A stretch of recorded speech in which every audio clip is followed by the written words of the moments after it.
Hello, Hello, everyone. everybody.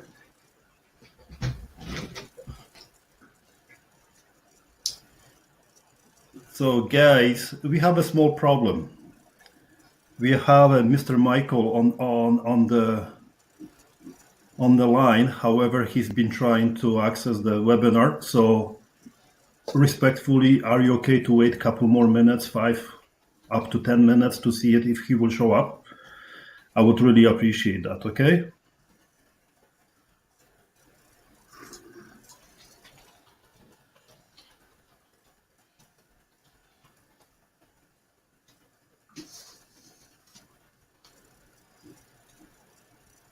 Okay. Hey, Betty.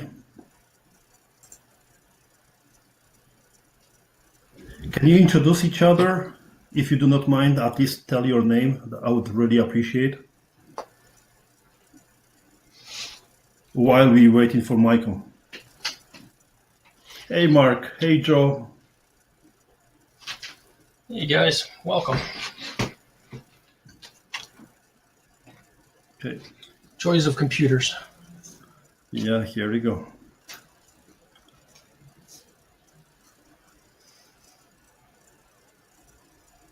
I'm going to mute.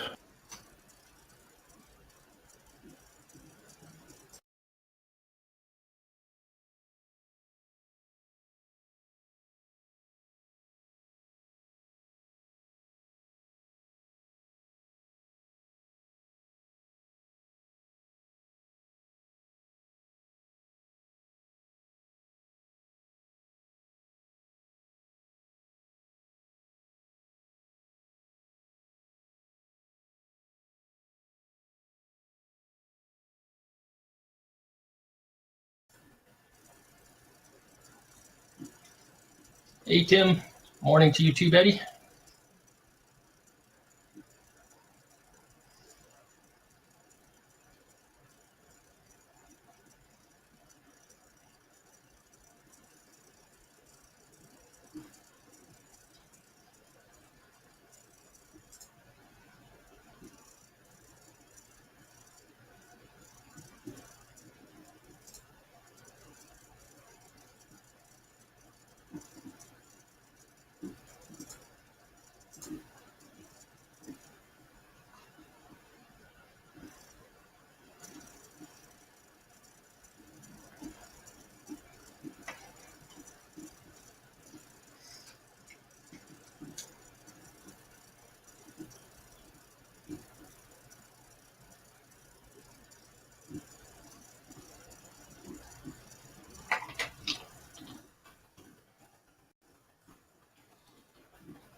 Technical issues. How does it look like?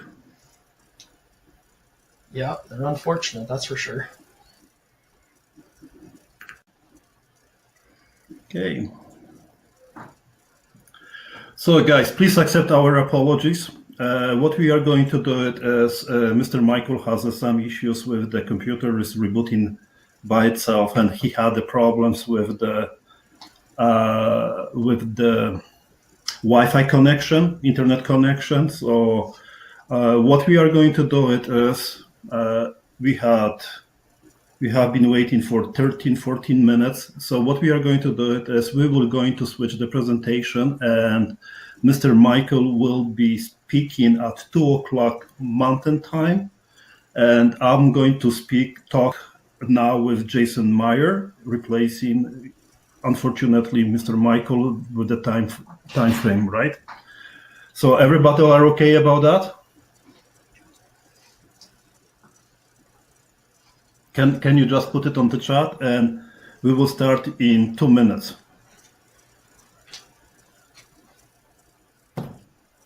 So, Jason, you are on the... I'm on the hot seat, am I? Yep. Sounds good. Yes, yep. Sure. Good morning. Sounds good. Okay, guys.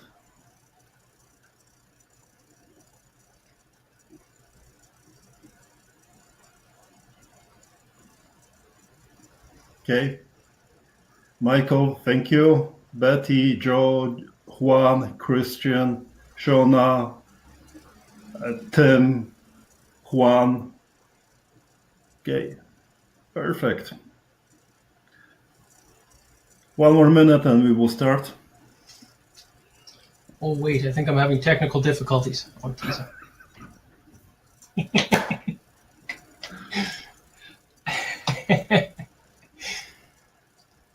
Good.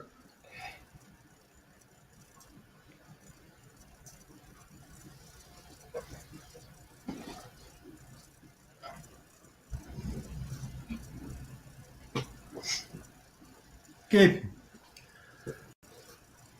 There is no use for us to wait. Can we agree about that, right? Perfect. So thank you very much for your patience. And today we have Mr. Jason Meier. Hey, Mr. Jason. Good day, Yark. How are you? I'm always good. Hello, everybody. And I would like to introduce you to Jason, a friend of mine. We've been knowing each other for 2 years, 3 years-ish, right? 2.5, 3, yeah, getting there. Yeah, definitely, right? And you are specialized more likely in the renovations, and one of your unique strategies, way of thinking as a real estate investor is automation, right? That's right, yeah, absolutely. Okay. Systemization, automation, putting your business in the right direction. So. The investment automator. Is that copyrighted or trademarked or not yet? Well, it's on there, so go ahead and try to take it. I'll show that I've had it before you. I love the idea of sit back on your armchair and everything must be done automatically, right? That's especially right. At the current situations, when there's so much we are saturated with the marketing, we are saturated with all those, technicalities and everything, right? So, yep, that's perfect. So, okay, so we go to the presentation. Perfect. So your website, investorsolutions.ca, telephone number will be interviewed by me. That's perfect.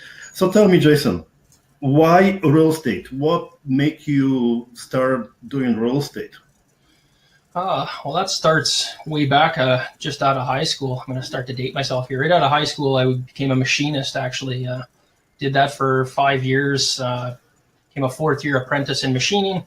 company I was working for decided they were not profitable, and it was a massive corporation, and decided to let everybody go. They laid everybody off, just came in one day and closed the doors, 42 people out the door.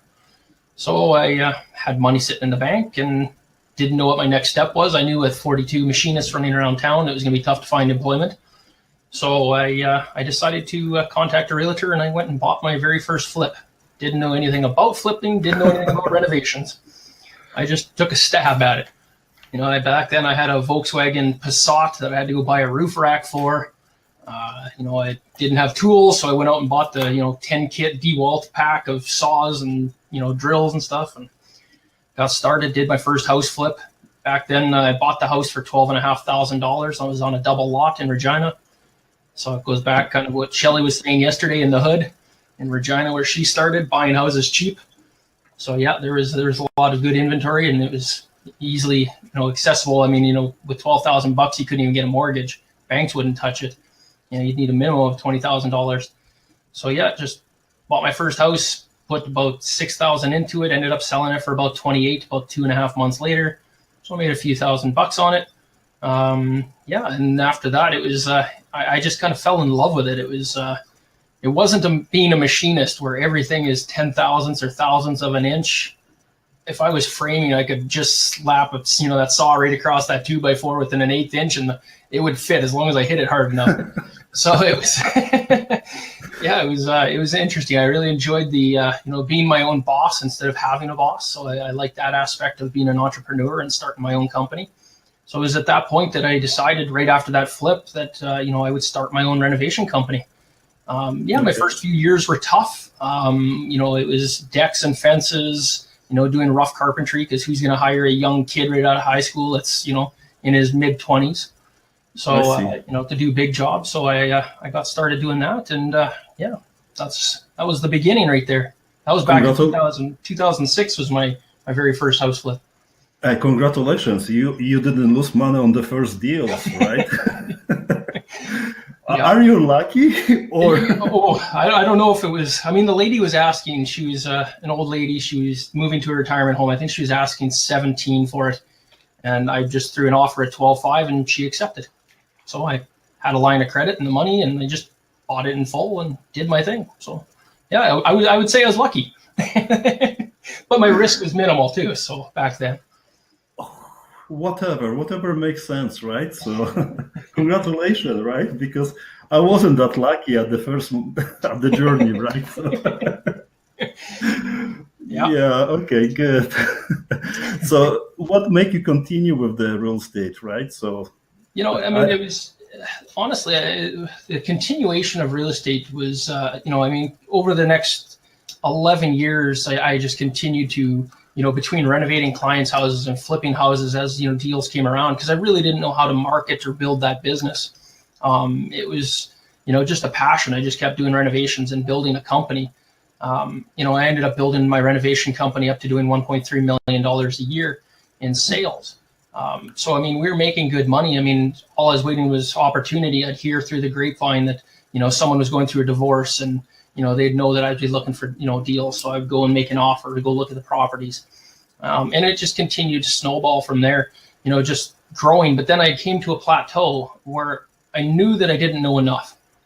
So that's when I closed my company here in Regina, and I moved out to Calgary, and I dropped a lot of money on coaches, mentors, teachers, trying to find out that information that I didn't know. It was quite motivating, empowering to realize the amount of information that I didn't know it was overwhelming. It was trying to, and I'm a guy that likes to drink through a garden hose. So, just pile it on me, just give it to me. So I'll analyze it and go through what I need. I'm a kind of guy that doesn't read the book. I'll skim through the pages for keywords. Yeah, I believe so. You're such kind of guy. And we do not know what we don't know, right? So 100%. Yeah. That's one of the very important aspects of being successful in any business, right? So you have to have a team of the people working with you. That's right. Knowing more than you, right? So guys, if you have any questions, do not hesitate. This is open conversation style, right? And I will be very happy if you ask any questions directly to the Jason. So you can type them in the chat. And so, Jason, what is your most preferable or successful strategy which you've been using or you would like to share with the attendees today? Yeah, absolutely. So the most successful strategy, I definitely have to say for me, it's been house flipping, but it's also a mix there of going in from, the creative side of putting the flip together, doing like agreement for sales. My last flip was on an agreement for sale. It was just that a client, family that I knew was going through a divorce. They were trying to separate. So I ended up going in and making an offer on the property. And then this was still before I even knew how to properly analyze the deals. Before I went to Calgary and started making all the educational side of learning and making sure I knew how to analyze property. I went in there, made an offer to these people, for what they were going through. They weren't able to buy another house. Their credit was toast. They're, not going to be able to do anything. So I made an agreement for sale with them. And ended up paying each one of them $1,000 so they can go put it down on their deposit for their new place that they're going to rent. And I told them I'd end up buying this house in a year. So went in and bought the house low enough, put in $30,000, renovated the house, which was none of my money because I ended up borrowing that money too at that time. So I had an agreement for sale and an investor partner that was financing the deal. And yeah, I ended up closing on the deal just after the year, and made $35K on that deal. So it was another good experience. But I would say that flipping for me has been most successful. Marketing has been obviously, a successful strategy in finding wholesales and deals that will come in, because that, like I said in the very beginning, I didn't know how to do that. So I spent the last 4.5 years really grinding and learning how to market and do different creative ways of marketing. So I would say that my strategy that was most successful had to be flips. Flips. So far. That's going to change as time goes. Okay. So what happens if you have different deals coming in through your marketing strategies? Like you are focusing on the flips, right? Yep. However, can you agree with me that you have to look at different ways of utilizing different strategies while working with the flips, right? Yeah. So because the deals are coming, they go and come, and there are different situations, right? So. Absolutely. Constantly you'll get deals that come in that don't make any sense whatsoever for a flip. Had one just the other day that it was a 2012 house. So it's only 5 years old. Chances of flipping a brand new house, it's pretty slim. Unless it's been really abused or beaten or is a rental property and needs a lot of work. But in this case, it wasn't. It was, the fella built the house and just going through hard times and wants to get rid of it. So yeah, absolutely, Art. And whenever you're marketing out, you're going to get different kind of people and different motivation that they're going to have. Whether that be that you have to turn the deal into that agreement for sale, or whether it's going to be that flip option. Lease. I do market out for lease options every now and then as well. So, but I don't do those deals. I'll end up just bird dogging those out to somebody else that can take it and run with it. So. Yeah, you're right.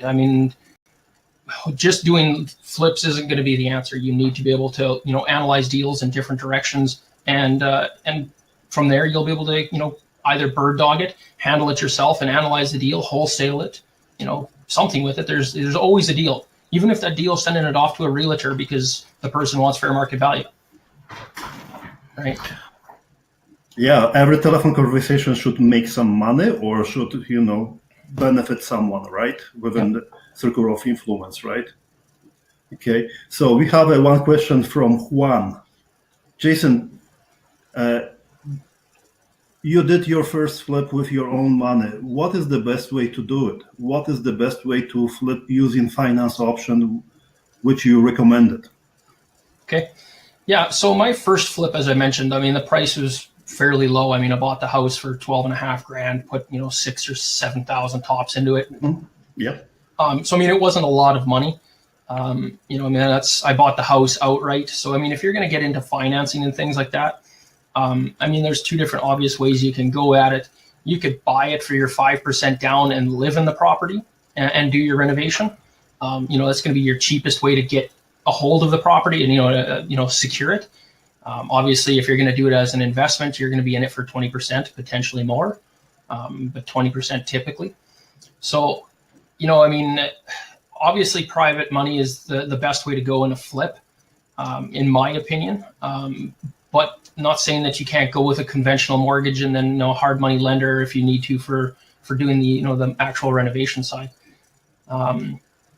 There's lots of good hard money lenders in Calgary that love to do flips, so it's not hard to find those guys. You have a Claire Drage also, right? Yeah, Claire Dredge, absolutely. You want information and access to capital. She's a brilliant woman. So yeah, I don't know if that answers the question. I would just say that based on that it was my money, it was pretty easy to acquire the property just buying it outright. Straight for cash, and same with the renovations.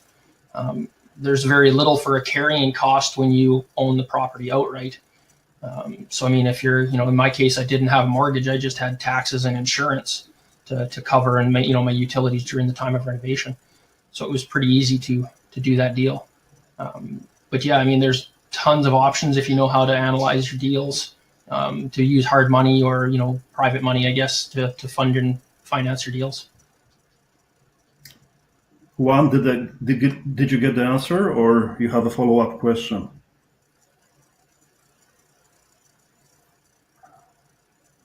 Okay. So what kind of obstacles most of the investors can face it, Jason, with yours? With my experience, my opinion, I would say that most people that are getting into investing, it really comes down to two things: mindset, and the second is definitely gonna be marketing. If you don't know how to market or build a business or run a business, it'll be very tough. Marketing, I think, has to be the number one, but mindset is strong, second in there. If you've got the wrong mindset and you're just gonna post one ad in the day and think, oh hey, that's enough, I did something. That's not how an entrepreneur works. I mean, an entrepreneur, you're the guy up there at, some of you guys are up late. I know Yark's a kind of a late guy. I'm in bed by 9 o'clock, up at 4 o'clock kind of thing. But, I'd rather do the early mornings than the late nights. It just works for me better. I like being an early riser. But, yeah, so, I mean, I think really the biggest obstacle they're going to face is potentially themselves for the mindset.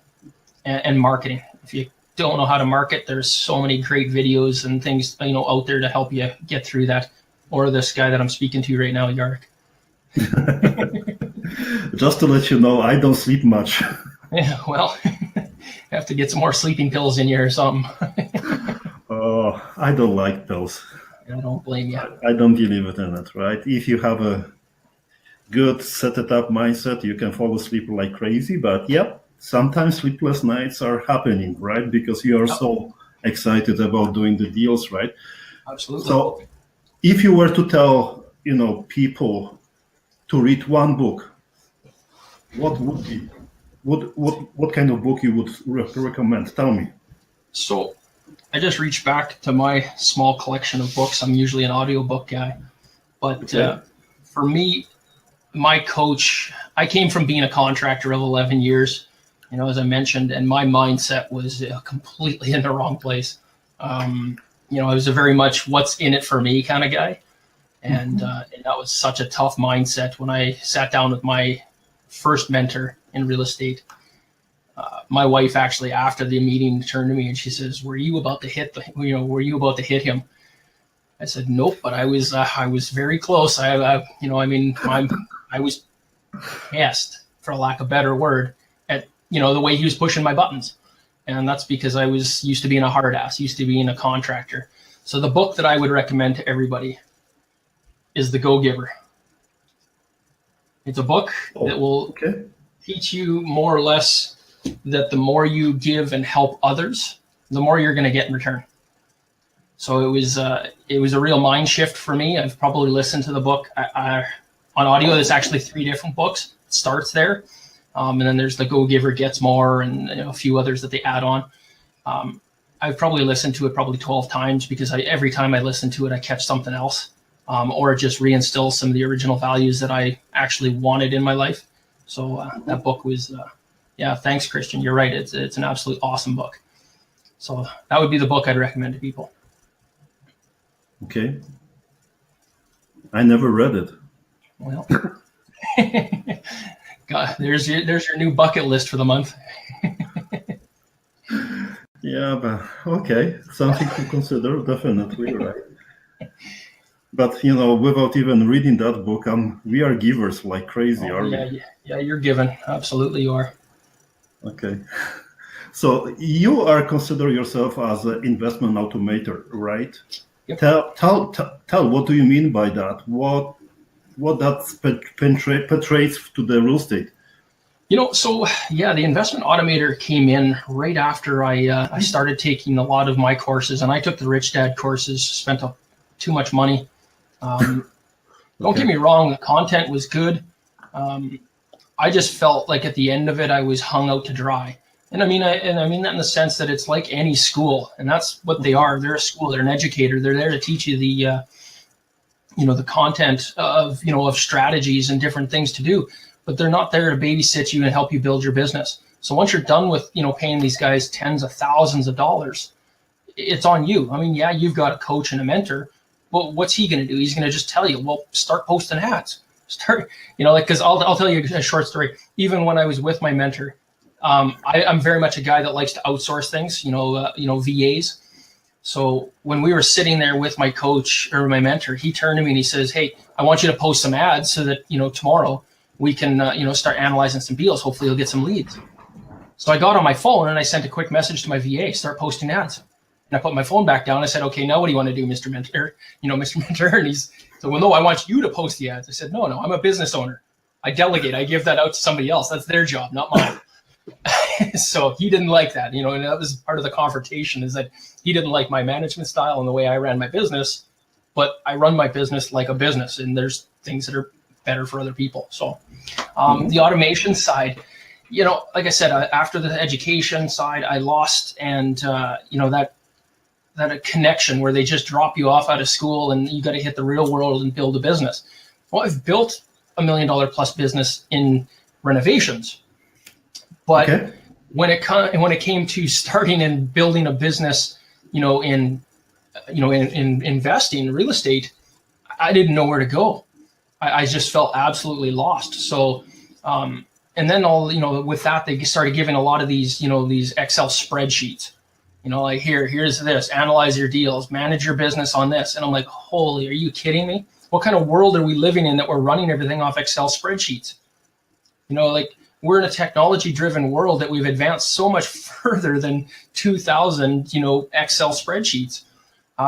So yeah, I ended up at that point trying to find. I started going online and searching to see what I could find to automate or run a business like it should be run. Like there should be a system in place, and I couldn't find anything. I found things for individual strategies. Maybe if you're doing wholesale or if you're doing flips. But it was tough for me to find anything that actually incorporated, multiple strategies, such as the wholesale, lease options, flips, managing your rental properties, so the buy, rent, and, pray, as you would call it. It was tough to find that all in one package. So I ended up creating my own. I did a lot of research in different CRMs. And I built a CRM system to help investors analyze deals as well as manage all their leads and keep them mobile, so they're not locked at a desk looking at an Excel spreadsheet all day. If somebody calls you, you can deal with everything on the go. You didn't have to sit there and do it. So automation to me, with real estate is basically that you can have automated triggers that would do certain things for you. So if a lead came in through your web form, all of a sudden now it would automatically send them that autoresponder email. And if you ask them a certain question, based on that response, it would then automatically send them another question or another response, or hey, sorry, this deal isn't going to work. Or just follow-up emails, things that were automated that you didn't have to manually do something every single time for the next chain of events to happen. Because my problem when I really got growing and building this was that I started getting anywhere from 4 to 6 leads a day when I was pushing my marketing. Well, the compounding effect of that is a nightmare. So, I mean, you get 4 leads come in on your first day and you're like, wow, this is amazing, great. So now you're starting to call these people, analyze the deals, trying to, get comps from realtors to figure out all the information. I mean, sometimes the realtor wouldn't get back to you for a day or two. They're swamped, or maybe they weren't going to respond at all. So the problem I had was, the first day I might be able to analyze one of those properties, or one of those deals, but then the next day another 4 to 6 came in. So now I've got maybe 9 on the go because maybe the first one didn't work. So now I'm working on 9, and I'm still trying to get information from yesterday on the other deal, and it just became a logistical nightmare. So I ended up literally having to, to shut everything down and start from scratch. And this time I didn't have my CRM in place. So I was just pulling my hair out. And I don't have a lot. If I lean forward, you can see that.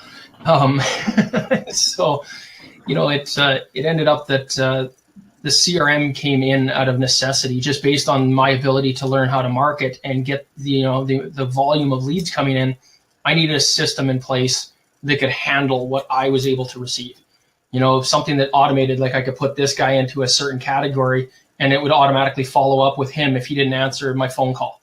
I could just set it and forget it. And if he didn't reply, then he'd end up as a dead lead, and it would just follow up with an email once a month. I could ignore him because he wasn't contacting me back. But the guys that were actively involved in, negotiating, I could move them through stages of, of the deal, whether that would be in negotiation or follow up with him in 3 days because he was getting me paperwork. That's just the way it was for me. Like I said, the CRM automation, it came into place because of, the necessity to grow a business to a massive level. And that was my goal. Sounds good. So can you elaborate what is the CRM? Yeah, so a CRM stands for Customer Relationship Management Software. Okay. A CRM is basically a spreadsheet on an incredible amount of steroids. It has your built-in, your email, which you're not going to have in your typical, Excel spreadsheet. So, if I wanted to email 50 people all at once because it was all the same response that all of these people needed, I could just select all 50 people and, based on some filters, I could select all 50 people and then send them all a tailored message that would automatically address each one of them by name, and ask them all the same question. Now, you're probably not going to have to, analyze or respond to 50 people, but maybe it's 3. Maybe 3 people that you're working on deals are all in the same, position, same stage of negotiation. So you could select all 3 and just send the message. And they're built-in templates, so it makes it very simple in a lot of cases that you could just click 2 or 3 buttons and boom, your emails are done for the morning. You could go about your day, and as the emails come in, you can either respond to them that day or, maybe it's first thing in the morning, the next morning that you do that, whatever your business model is. But, so with that, the automation side of things and what you're talking about, a lot of it is, for me, businesses are set up in 3 ways. There's automation, systemization, which is a lot of what Shelley was talking about yesterday. Mm-hmm. Just system, a system in your business. If you don't have one, get one. And then delegation. As I mentioned, I like to outsource, send things to other people to do because there's always somebody that's better at something than I am.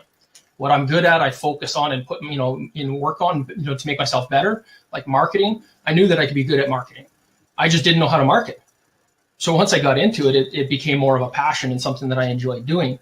There's nothing quite like the feeling of, posting an ad or something and seeing that it got, 100 likes and, whatever, 5,000 people saw it or whatever the case is. I mean, I don't know, it gives me a warm, bubbly feeling. So, the CRM, what else can I tell you about it? It's one heck of a powerful system. When you learn how to use it, because it's like any new system or software that you're going to jump into, there's a learning curve. It's not drastic, but it depends on the time that you put into it. If you just leave it and don't do anything and don't play with it, then that's kind of like anything in life. If you decide to run out and buy this book and read 1 page every single day, then in a year you might get the result, or you might have forgotten everything that happened in the first 4 months that you read it. So, a book like that should probably take someone 3 hours to sit down and read. And you'll get all that content shoved in your head really quick. Like I said, fire hose, throw it down there. But so I hope that kind of answers the CRM. I mean, a CRM is kind of a tough question, but it's a customer relationship management software, steroid-based spreadsheet. Steroid-based, okay. Never heard of it. You learn something every day, right? So guys, never use the Excel sheets anymore. Yeah, I'll shake my head at you all day long. Honestly, you were talking about automation, systematization, and delegation. I can add it one more. Absolutely. About you, right? Yeah, thinking out of the box, guy. Oh yeah, yeah. I love to think outside the box. Creative strategies, creative ways to twist deals. I love getting phone calls, or even people that just want to pass a deal in front of me, and we can just sit there and banter different ways that we can pull that deal together. I have in mind something which we were discussing on a regular basis, and I'm very excited to work with you on that project or that matter, automating the logistics to create as many leads coming in within 1, 2, 3 clicks. Imagine guys having distribution of the leads coming in from all over the Canada, right? That has to be Canada, right? Yeah. For my 4 to 6 leads that were coming in on average a day, at that point I was marketing 4 provinces. I was doing BC to Manitoba with the intent to continue going further east. Didn't get to that level, as far as pushing further east yet. But that's not to say that as I find more delegatable people to send information to, some more VAs that I'm pretty sure I'll handle that. But at 4 to 6 a day, it's still something that it takes time. It takes time out of your day. So unless you start building a team of people that can start analyzing, handling, and negotiating those deals, trying to push and look at going, like BC was a bad example because it's a busy market. I mean, to push into there and try to find somebody that has a property or in a bad situation that they couldn't just list it and sell it. Yeah, it's kind of tough. I mean, the properties out there, they move fairly quick. So really a lot of those leads were Alberta, Saskatchewan, and Manitoba, mostly Alberta and Saskatchewan, for my leads that were coming in for that 4 to 6. But you're right. Out of the box thinking, it's definitely something that I enjoy doing. Yeah, out of the box thinking, simply saying that you mentioned the CRM, which this is your baby. There's another baby, automated marketing, right? That's what we are covering. You are so humble, Jason, right? Honest word to God. How many of you guys having the challenges to reach out to the realtor and ask for the CMA, comparable market analysis, and where you have to wait, hours, maybe even days to find it out if the property which you are interested in is the worst to even to give an offer, right? Yeah. We are talking about automated CMA tool. You All don't right. mention that. All right, I'll talk. You're out of the box thinking is, like. All right, I'll talk about it. So, yeah, I've that problem that I was having with the realtors drove me into developing the next system. So I developed the CRM first because I couldn't stand spreadsheets. It drove me mental. So the next system I came up with was based on a necessity of being able to analyze these deals quickly. So I came up with Canada's first and only CMA tool that allows you to analyze deals using actual comps from a realtor, like actual sold data on your own. So you don't need to contact your realtor. You can just literally punch in the address, it geolocates and actually comes up and says, hey, these are all the houses that fit your criteria in this area that you've defined. So, I mean, if you're looking for, a property in Southeast Calgary, and you entered the address, you can define this, the radius around it, or actually draw out the box around the neighborhood that you want. It will, break down by bedrooms, bathrooms, square foot, year built. So you could literally break it down and go, hey, what are the houses? And I mean, this works out great when you're on the phone with a potential investor, a potential lead, a seller lead. If they've called you and said, hey, I'm wanting to sell a house here, and the lowest I'm willing to take is whatever, $375. Okay, well, what's your address? Click it in, define, okay, how many bedrooms, how many bathrooms. And within seconds, you'll understand whether this client is being realistic or they want fair market value. That was something that, like I said, I could not fathom waiting on somebody else to help me grow my business. And that realtor was the guy that was holding me back every single time. So I spent, I would say, about 11 months with developers overseas building this bloody system. It was a nightmare. I mean, it was a problematic system because I had to make sure that I wasn't going to get sued, that if you use it, won't get sued. So, I mean, there's some logistical issues behind the system to allow you to be able to utilize it with sold comps. So, yeah, that's the CRM and the CMA. Can you do that with your CRM? Not hearing everything that you're saying. I'm not sure the question. No, the CRM is basically a database, Betty. So yeah, I mean, unfortunately, the CRM, it's literally to, it's like I said, customer relationship management. It's there to hold all your information in place. Now the CMA is the one that will actually analyze the deal. That, or you can, rely on the human being that you're going to message and say, hey, send me some info, and they will, and they'll send you a spread from 200,000 to 800,000 and say, hey, these are all the properties that sold, because they're not going to waste their time looking at it for you. So then it's up to you to analyze it. Like when you ask the realtor, more likely they will send you this is the recent sales, and yep, here's the last 6 months and everything. Yep. Take your guess, right? So, and that was the problem I was having too, because then it made it tough to analyze a deal. And for me, my goal when I was marketing Canada-wide was virtual wholesaling. It's something that's very popular in the U.S., but in the U.S. they have access to information. So in Canada it was tougher. Got it. But I hated the logistical nightmare of waiting on someone else for me to be able to analyze a deal. So I came up with that next solution, which was a little tougher than the CRM. So that is your humble, not talking about that kind of businesses, but that proves, right, Jason, that you are out of the box thinking person. That's what, automation and, delegation is the most important thing. If you have to rely on somebody else and they don't deliver, you just fire them and then you develop your own system. That's the way it looks like, right? Yeah, and I mean, there was, like I said, I mean, it's been a few years since I did a flip, and I mean, a lot of that is because I've been trying to build my business in a different method. I mean, like I said, I spent just about a year putting this entire CRM together, and I mean, I had to meet with a lot of people to go through and ask them questions about their strategy, and because they were doing investment strategies that I wasn't, but I wanted that information in my system so that it would be available for other people. So that was a year of my time after my education. A year of my time was just building the CRM system and getting it to a perfected level that it would make sense to sell it or, have other people, use it. And then I started pushing my heavy marketing right after that, and it was working great. The problem then again was the now breakdown of, like I said, first I was marketing and didn't have a CRM. Then I got the CRM and started marketing, and it was working great, except for one disconnect, and that was my realtor or realtors.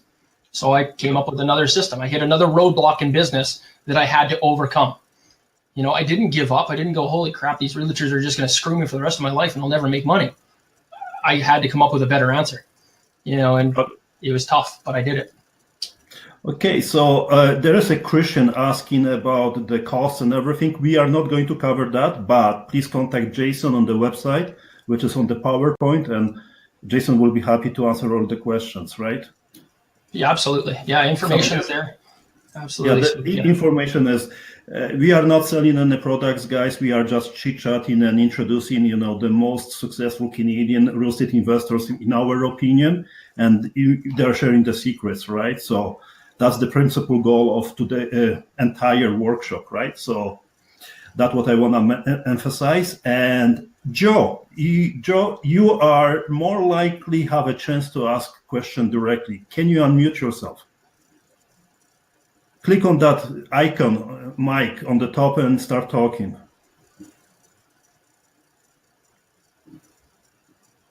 You have 30 seconds. Dun, dun, dun, dun, dun, dun, dun.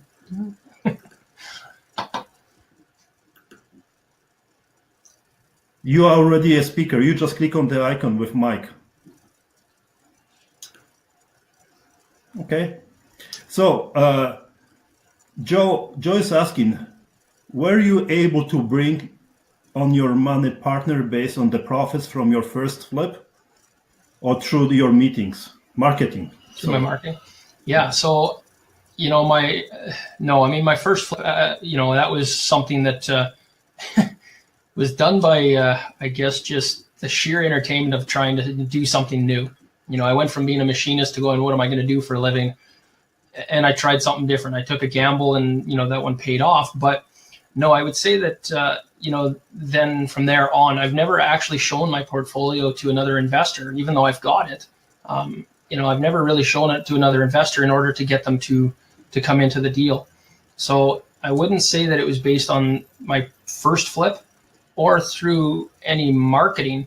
I would say it was just based on relationships that I had at the time, that I was able to get people to put capital into something based on trust and rapport, even though I had a contractor mentality. But yeah, no, it was like I said, I can't say that it was in either one. Both in that scenario, it was a little bit different. But yeah, it was based on connections. So I mean, whether you call that just out there networking and meeting people and talking about what you're doing or what you're looking to do, I would say that that's how the money came into play in these scenarios, was just good word of mouth and connections and history. I mean, these guys knew that I wasn't broke, doing a $1+ million business in a year. If anybody knows construction margins, they're high. So that's the reason I still own a construction company. When I was doing, I'll throw the numbers out there because I really don't care. When I was doing $1.3 million a year, my gross margins were 54%. So then I take my paycheck and pay off some whatever, taxes, insurance, things like that. That's what allowed me to leave, my position here and move to Calgary for 2.5 years and spend money, tons of money, and not work. I worked a little bit for, I would say about 9 months for a company. When I first moved out there, just out of, sheer, necessity, but I was as a project manager in the same industry as running, another company. And, it wasn't for me. I mean, I hate trying to build somebody else's dream after building my own. So, but then, I just spent the next 1.5 years or so just sitting around spending money, building CRM systems, building CMA systems, just chewing through capital. So, and then the market decided to go even further south on me. So I said, forget it. I'm coming back to where my stomping grounds and start my company back up. So I'm back in Regina now. So, I hope that somewhat answers that. Was I able to bring the money partner in based on profits? No, because they weren't aware of my, my portfolio of flips. And the other one was just based on, I wouldn't say marketing, but I guess it is marketing. I mean, marketing myself, not just, direct marketing looking for people that want to invest. It was just through communications, whether that be sub trades that had money that wanted to invest or my own capital I was bringing to the table. That's how I was doing my deals. So. Okay, perfect. So there is a follow-up questions from Juan, more likely related to the CRM. I believe so. Yep. Jason, the leads are also coming from MLS. Are they coming? Yeah, no, when I was doing the 4 to 6 leads a day, 0 of those were from the MLS. Those were all strictly internet-based marketing that was bringing in leads through, like I said, from BC to Manitoba. Okay. So none were from the MLS. I do currently bring in leads from the MLS. In Saskatchewan, I have over 640 realtors in my CRM. And at the click of a button, I can email all 640. But I'd highly recommend you never do that because you cannot keep up with that many responses. I did 200 in one day, and that was the worst mistake I made for the next 1.5 weeks. You didn't automate it? Well, I mean, it was their response, right? I mean, some of these guys wanted to sit down and meet, and other guys just, wanted to, get on the phone and talk about what kind of properties I was looking for and criteria. And so, I mean, I had a lot of wonderful coffee for about 1.5 weeks, 2 weeks. I had some good meetings, some wonderful people I met, some great contacts. A few of them I are pretty dedicated to right now. And they're on the grind just about every day for me. I get emails constantly from these guys. So it's worth building those relationships and connections. So Definitely. Mortgage agents, real estate agent, and everyone who is into the business and serving the real estate investors, and yeah, they're working with it, right? So No. definitely, right? I'd have to say with the real estate agents, the worst thing I had was agents that would tell me that the only way they would work with me was under an exclusivity agreement. And I told them, I said, I would be willing 100% to sign an exclusivity agreement with you on one condition. You'll sign one with me. So that means you will never work for another client except for me. They didn't like it, so they all left. Can I borrow that? Absolutely. I mean, why would I lock my life down to you if you're not going to do the same for me? That's the dumbest business transaction I could make. So, yeah, it's unfortunately that they have a mindset like that they're not willing to work. But these realtors, they're the guys out there that are going to hear about a distressed property typically before you will, in most cases. Yeah. I mean, if you want a pocket listing, talking to one realtor may not give you that pocket listing. They might hear about it the next day after it's just about to hit the MLS, because they might get a text message or an email, based on their system that, hey, you know what, Joe Blow in the Century 21 or wherever it is has just got a new lead and it's going on the market tomorrow if you got a buyer, blah, blah, blah. But it's already too late. I'd rather get it right from the horse's mouth than secondhand.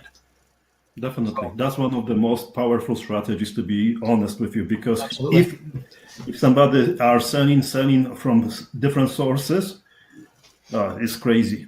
In US, what happens is there is a multiple unit or shopping mall and everybody are selling, The shopping mall is in California and all over, like 50 agents all over entire US are selling that project. And you see the prices bump it up like $1 million, $2 million. Yeah. Oh, absolutely. Crazy, right? And they were doing that in BC too, but the BC government shut that down on that shadow flipping, where they by the time the property actually sold, it was bumped up another couple mil. So no, I definitely understand what you're saying there. So. There's a question, where are you getting the VAs and what the costs, kind of? Okay. We have the VAs, right? So. I guess it all depends there, Mark. The question is, where do I get my VAs and pardon me, what do they cost? So I get my VAs from a few different places, and it depends on the task that you're trying to have achieved. If you're wanting someone to post ads for you, the cheapest I've ever had a VA post ads for me was $2 an hour Canadian. Wow, that's cheap. $2 an hour Canadian, and they supplied their own VPN, hide their IP address so they could post in Canada, so they wouldn't get blocked. And the place that I got that VA from, I believe, was actually freelancer.com. I've also used, Upwork. If anybody's ever heard of Upwork.com. Used to be called Odesk, but I like that one just because if you're new to VAs, it actually it monitors. It takes a screenshot of their screen every 8 to 12 minutes randomly, so you'll be able to actually see if they're working on your project or if they're just playing around on Facebook and billing you for it. So I like that if you're new to playing with VAs, because then you can actually see if you've got a good VA. But yeah, that's where you get it. Now, like I said, if you're trying to get someone, to do follow-up emails and, and stuff like that, where they've got really good English so that they can actually follow up and it doesn't sound like you've got that broken English, feel to the email. It's, yeah, hi, Eric. So you're going to pay more. I mean, you're going to get easily into the $5, $7. You want somebody that's really good, that has a real estate background or has worked for brokerages before, because there are a lot of, VAs on the internet that have worked for brokerages and understand real estate, or at least somewhat understand real estate. You're going to easily get $7 to $12 an hour, but you're getting what you're paying for. These guys are a little more educated. Now, that's not to say you couldn't just start with a person that's $3 to $5 an hour and teach them yourself, if that's your prerogative. I mean, if you want to go out there and teach people, go for it. With it. Yeah, I mean, you're literally trying to teach someone that knows nothing about what you're doing and trying to get them to the level that they need to be to analyze a deal, talk to a client, negotiate a price if it's by email or whatever. You can get ones that'll make phone calls as well. So yeah. Just my personal experience, virtual assistants, they do exactly what you tell them to do it. If you don't tell them to do it, they're not going to do it. Yeah, you're right. And I mean, they might do it in a totally different way. I remember my first time after I read Tim Ferriss's 4-Hour Workweek, and I was talking about these VAs. I'm like, wow, that's an awesome idea. I like the outsourcing idea. And this was 5-6 years ago. So the next day I spent probably, I don't know, $400 or $500 on VAs, just dumping money to find out what they can do. It was an educational thing for me. I just wanted to know what they're capable of.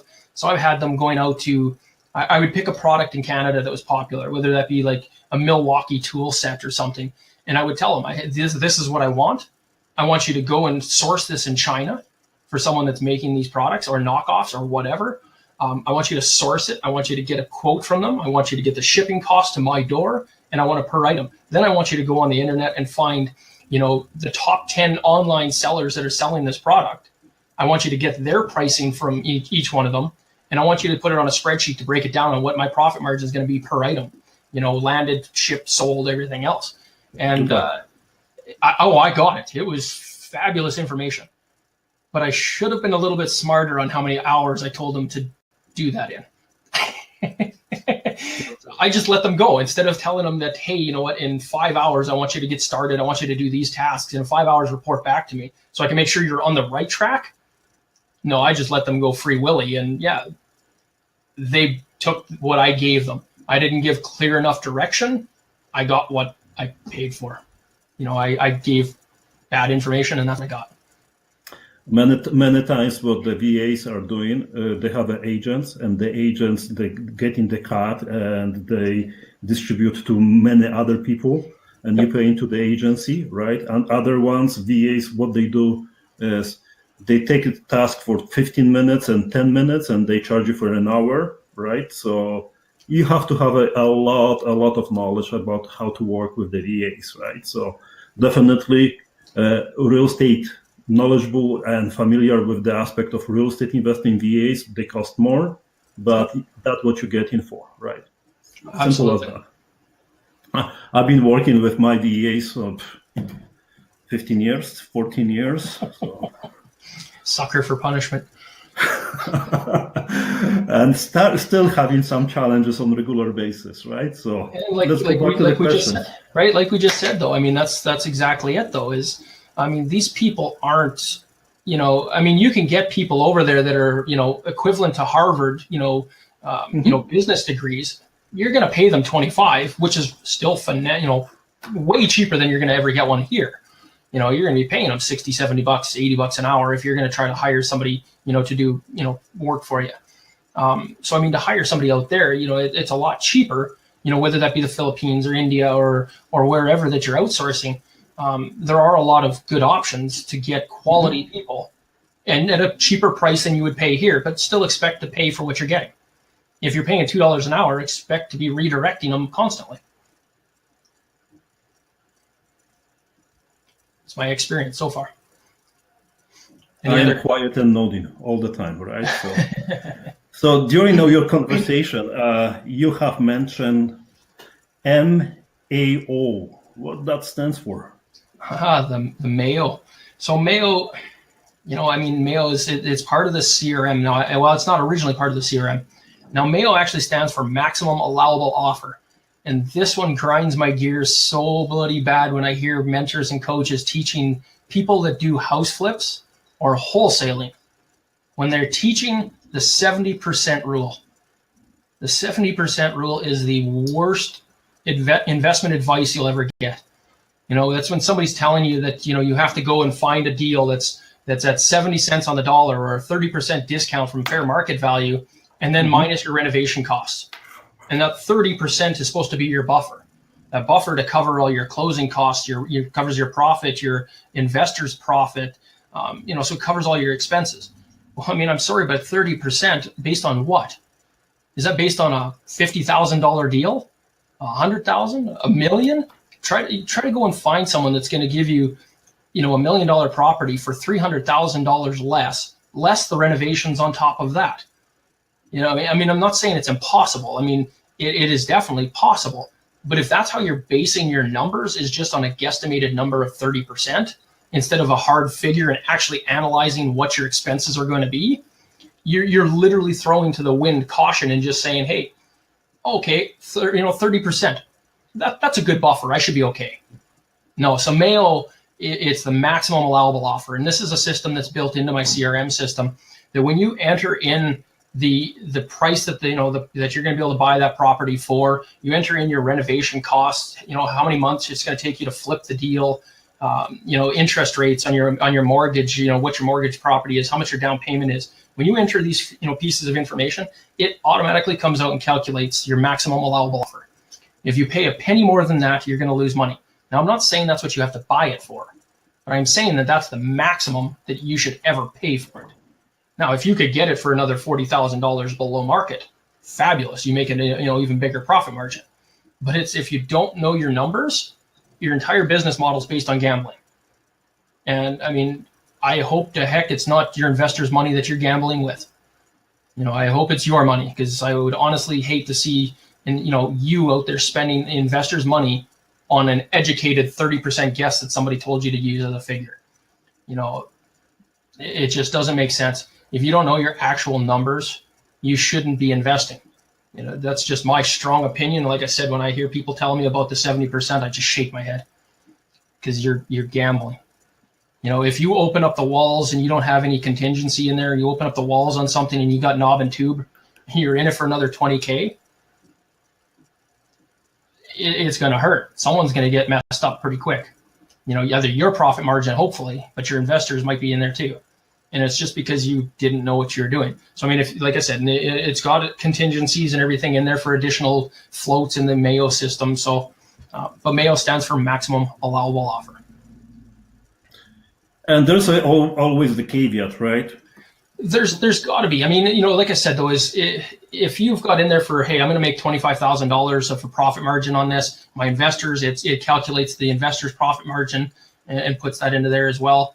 But if you're going to go and say, hey, I'm going to make 25 grand on this flip, and I've got an extra $8,000 here as an extra bonus just in case, but that's your maximum allowable. You now know that you could negotiate a little differently, saying that, hey, I've got 8,000 as a contingency, just in case whatever happens.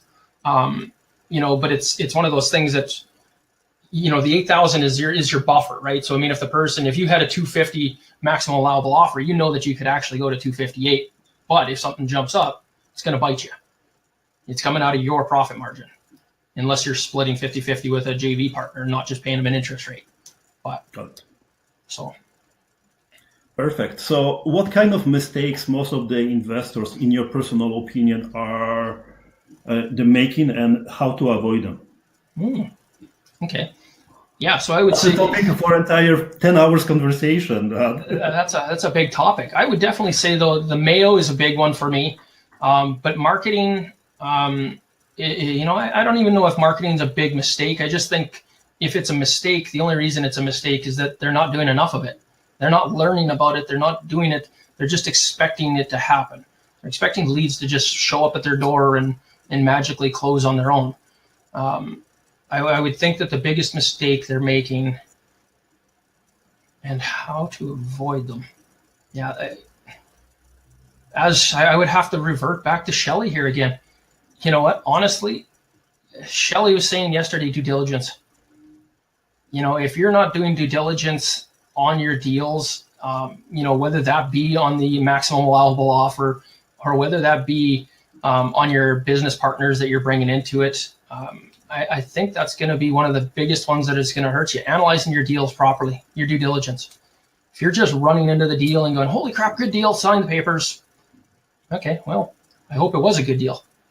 I mean, like the Dragon's Den, right? I mean, Kevin O'Leary, it's one of those things that you've got to do due diligence. How many of those deals in the Dragon's Den don't actually close?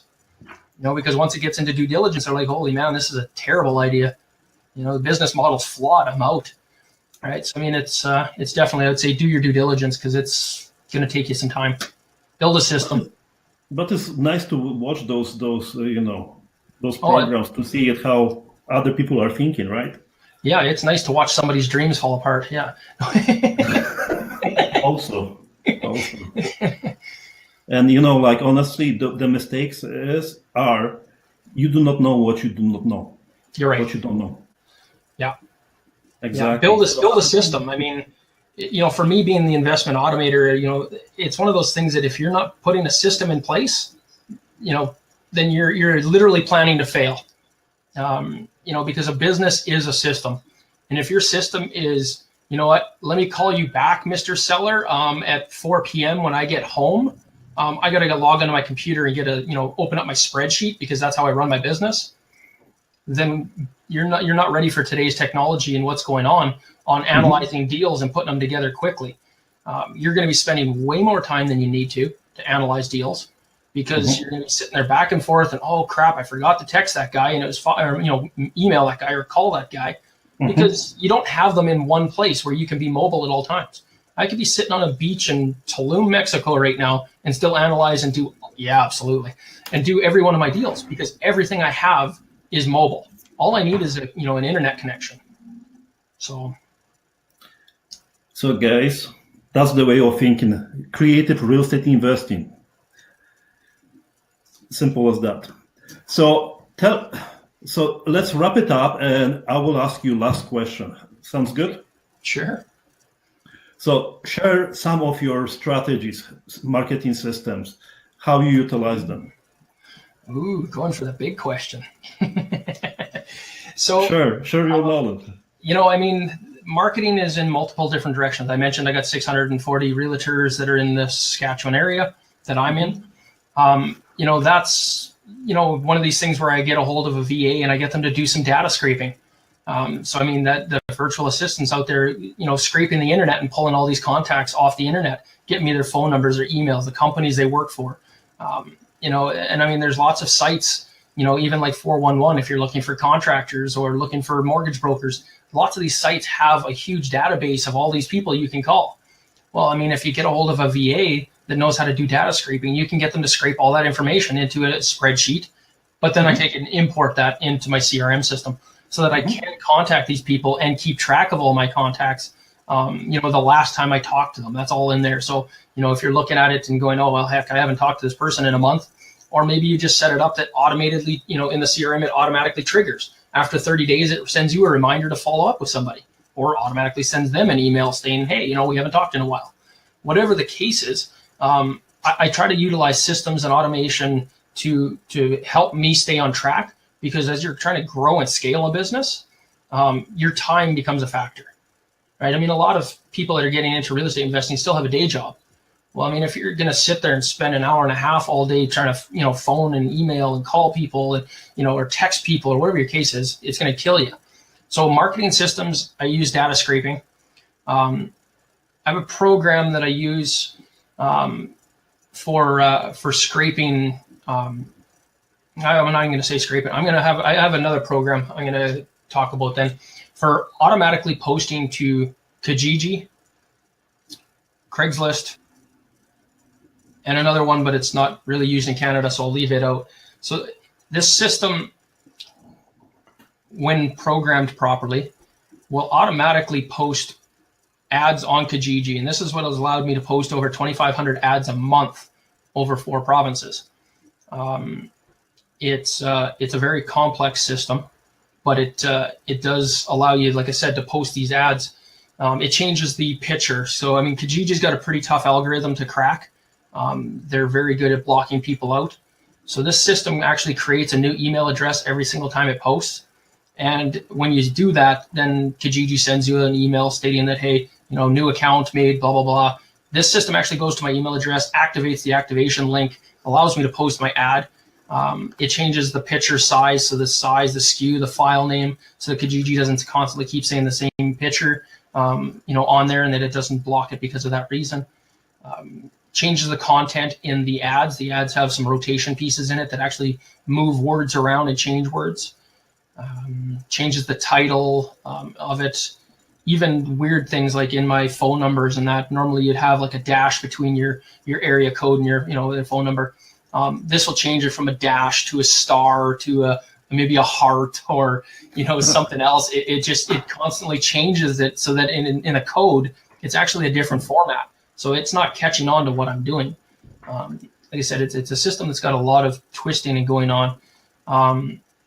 Strategies, I mean, yeah, same thing. We can use the data scraping side of things. So if we were, say, in Calgary, we could do data scraping of sites like RentFaster.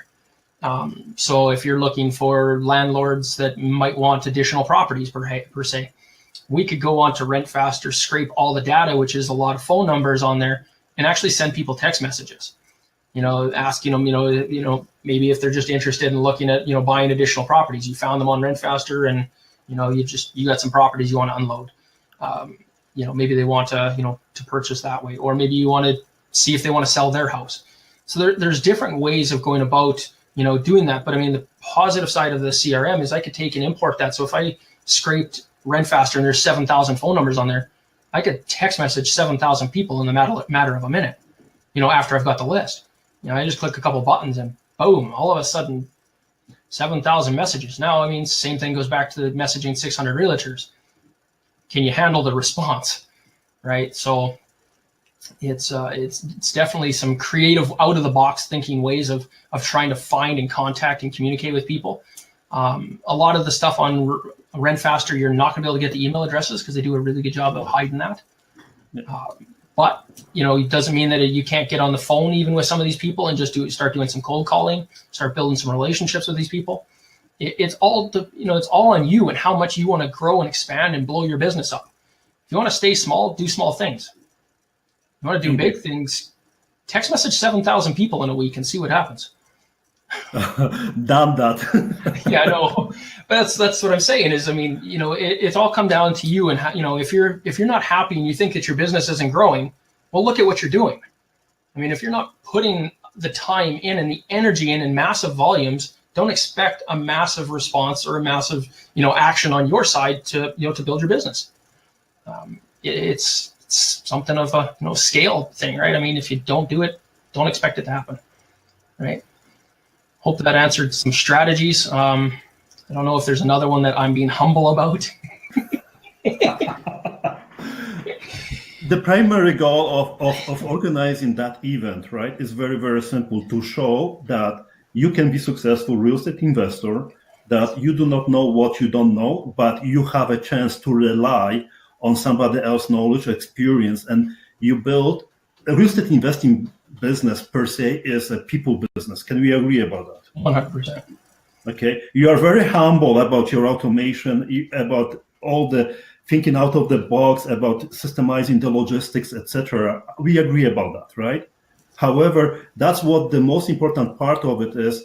If you have a people like Jason in the team, if you have a people like yesterday, lawyer Thomas Meier, right? Yeah. Mortgage broker, then Shelley, right? So yeah. Claire Drage, Shelley Hagan, yourself, and there is future speakers which they share the knowledge with entire team. Imagine what can be done. Yeah. Oh, absolutely. Much easier is to make, more deals, less money, but interact and systemize all the logistics with your help, right? Than do it by yourself on the Excel sheet and pulling the hair because you do not know what to do. You're absolutely right. And I mean, I'm kind of like I said, I am a little bit humble. I don't really like to talk about myself as much as you're trying to push me to, but it's one of those things that if you don't think outside the box, you're going to stumble in business. So definitely push. I mean, I hit some roadblocks that they're not even available. I mean, I looked for options on a CRM system. I couldn't find what I needed. So I created one. Am I a computer programmer by trade? Absolutely not. I went from being a machinist to a contractor. How much more computer dumb did I need to be? But I learned because it was something that I knew that I had to grow my businesses. And same thing with the other side going into the CMA tool. Yep. There wasn't even a template for me to work off of. That was just constantly battering back and forth with with developers on what they could do versus what I wanted them to do. And there's some times where it took a lot longer than it needed to get one button put on a page, just because it wasn't there. I mean, I was trying to come up with solutions that they couldn't even give me, because it was tough for me to explain what I wanted the system to do, because it's not something that I could template. Right? I mean, the U.S. Patent Office says that there'll never be another, invention. Every invention now is a play off somebody else's invention. So, somebody just twisted somebody else's idea. Well, I mean, I was able to do that somewhat with the CRM, because there's lots of people with different CRMs, and I was kind of able to pull lots of pieces all together to make one.